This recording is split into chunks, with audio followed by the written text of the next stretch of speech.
Assalamualaikum guys. Hari ni Pak Murad nak masak gulai parut lemak cili api campur noni.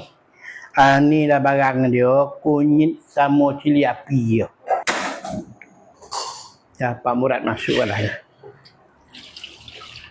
Tunggulah dia melogak. Ni nak masuk parut dah. Terlupa nak masuk parut dah. Tunggulah sampai dia lembut. Ni Pak Murad nak masukkan dia punya garam. Garam ya. Cukup rasa. Kalau tak apa garam, kita tambah lagi.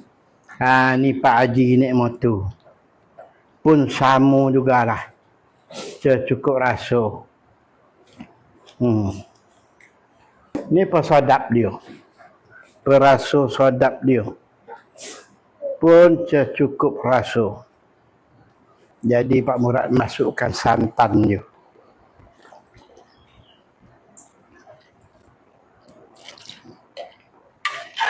Kalau nampak kurang kuning, tambahlah kunyit sikit. Nampak kurang kuning sikit, nampak pecat, itu tambah kunyit sikit. Biar dia nampak kuning.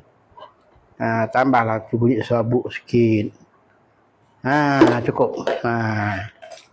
Baru nampak dia punya kuning. Dah nampak melogak dah. Pak Murad masuk dalam noni. Ni Pak Murad masuk noni. Nampak koring kuah karang. Barulah kita angkit. Bolah sorai 3 batang. Sekarang bila dia dah koring sikit, Pak Murad angkit lah. Dah masak ni. Ni Pak Murad nak tutup lah api pasal dia dah masak. Inilah hasil parut masak lemak cili api. Mantap.